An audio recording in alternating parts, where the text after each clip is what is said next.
नमस्कार दोस्तों और स्वागत है आपका एक बार फिर से इस चैनल पर।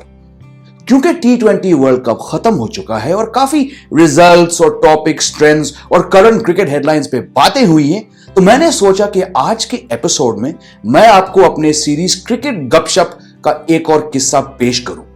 ये वो सीरीज है दोस्तों जिसमें मैं आपके साथ अपने क्रिकेट जर्नलिज्म करियर के कुछ यादगार किस्से सुनाता हूं, जब कहीं मैं टूर पे गया था और क्रिकेटर से मिला, मैचेस कवर किए, अलग तरह के फैन से मिला। तो ये बात है दोस्तों 2008 की। भारतीय मेंस क्रिकेट टीम बेंगलोर में ट्रेनिंग कर रही थी एक टूर से पहले। मैं उस समय बेंगलोर में ही रहता था और क्रिक इन्फो के लिए रिपोर्टर और राइटर था।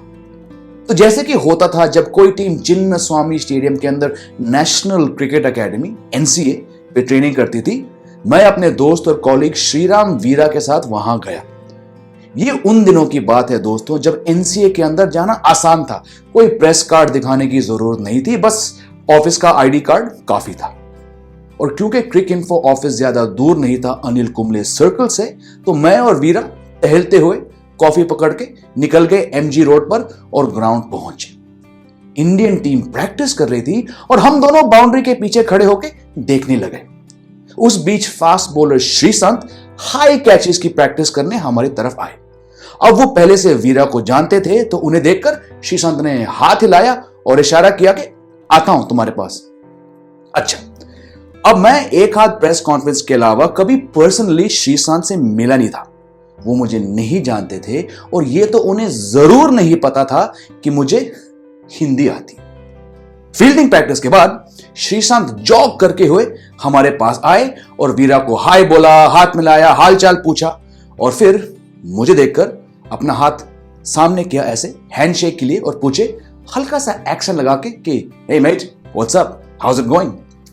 मैंने हाथ मिलाया और कहा या ऑल गुड एंड यू, या ऐसा कुछ। और ये देखकर बगल में खड़े वीरा ने पूरी कोशिश करी अपनी हंसी रोकने की। मैंने भी अपने आप को संभाला, क्योंकि ये मेरे साथ दोस्तों इतनी बार हो चुका है लाइफ में। तो श्रीसंत ने वीरा से हिंदी और इंग्लिश में बात करी कुछ 2-4 मिनट के लिए और फिर हम दोनों को बाय बोल के वापस टीम के पास जॉग करके निकल गए। और उसके बाद मैं और वीरा चिन्नस्वामी के कैफेटेरिया गए कॉफी पीने और फिर कुछ लोकल पत्रकार से गप्पे लगाते हुए हम कुछ समय के बाद वापस ट्रेनिंग की तरफ आए। उसके बाद हम सब टीम को प्रैक्टिस करते हुए देखने लगे। अपनी बातों में सब मसरूफ थे, चारों मेरे ख्याल से हिंदी में ही बात कर रहे थे बाय एंड लार्ज। और तभी दोस्तों प्रैक्टिस खत्म करके श्रीसंत फील्ड से उतरकर अंदर जाने लगे। He was walking and talking to another very senior journalist, ठीक है। और तभी उन्होंने देखा कि मैं फुल हिंदी में गप्पे लगा रहा हूं बाकी 4-5 पत्रकारों के साथ, और वो रुक गए।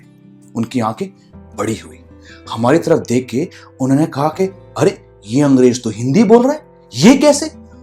फिर उनके साथ जो सीनियर जर्नलिस्ट थे उन्होंने श्रीसंत को बताया कि ये जेमी ऑल्टर हैं, ये इंडियन ही हैं, शक्ल पे मत जाइए, ये यहीं इंडिया में पैदा हुए और इनके पिताजी श्री टॉम ऑल्टर साहब हैं। और तब जाके श्रीसंत ने सर हिलाया और बोला वाह भाई, मान गए, मगर तुमने शौक दिया मुझे, और वो चले गए। है ना मजेदार किस्सा। अच्छा, आपको यह बता दूं कि कई साल बाद, ये 2013 की बात है, मेरे पिताजी कोची के एयरपोर्ट लाउंज के अंदर वेट कर रहे थे जब उन्होंने देखा कि श्रीसंत एक कोने में बैठे थे बिल्कुल अकेले। ये IPL स्पॉट फिक्सिंग केस के कुछ ही महीने बाद की बात है। मतलब अपने स्टेट के अंदर, केरला के सबसे जाने माने क्रिकेटर अकेले बैठे थे। थोड़ी देर बाद जब फ्लाइट की अनाउंसमेंट सुनाई दी तो मेरे पिताजी अपने सीट से उठकर श्रीसंत की तरफ गए। अब इससे पहले कि मेरे पिताजी श्रीसंत से अपना परिचय करे, श्रीसंत खुद खड़े होकर उनसे हिंदी में हेलो सर, कैसे हैं आप, बोले।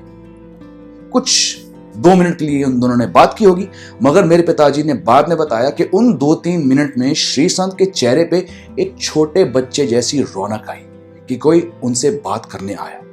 उन्होंने मेरे पिताजी से कहा कि आप ही जैसे बुजुर्गों की आशीर्वाद की जरूरत है मुझे, और फिर पूछा कि सर वैसे आप यहां केरला में कैसे।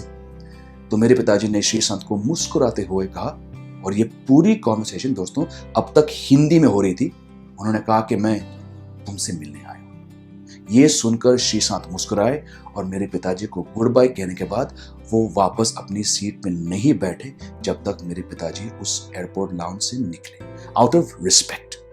ये सच बात है जो पिताजी ने बाद में बताई मुझे, और इसको लेकर firstpost.com पर एक आर्टिकल भी लिखा उन्होंने उसी साल।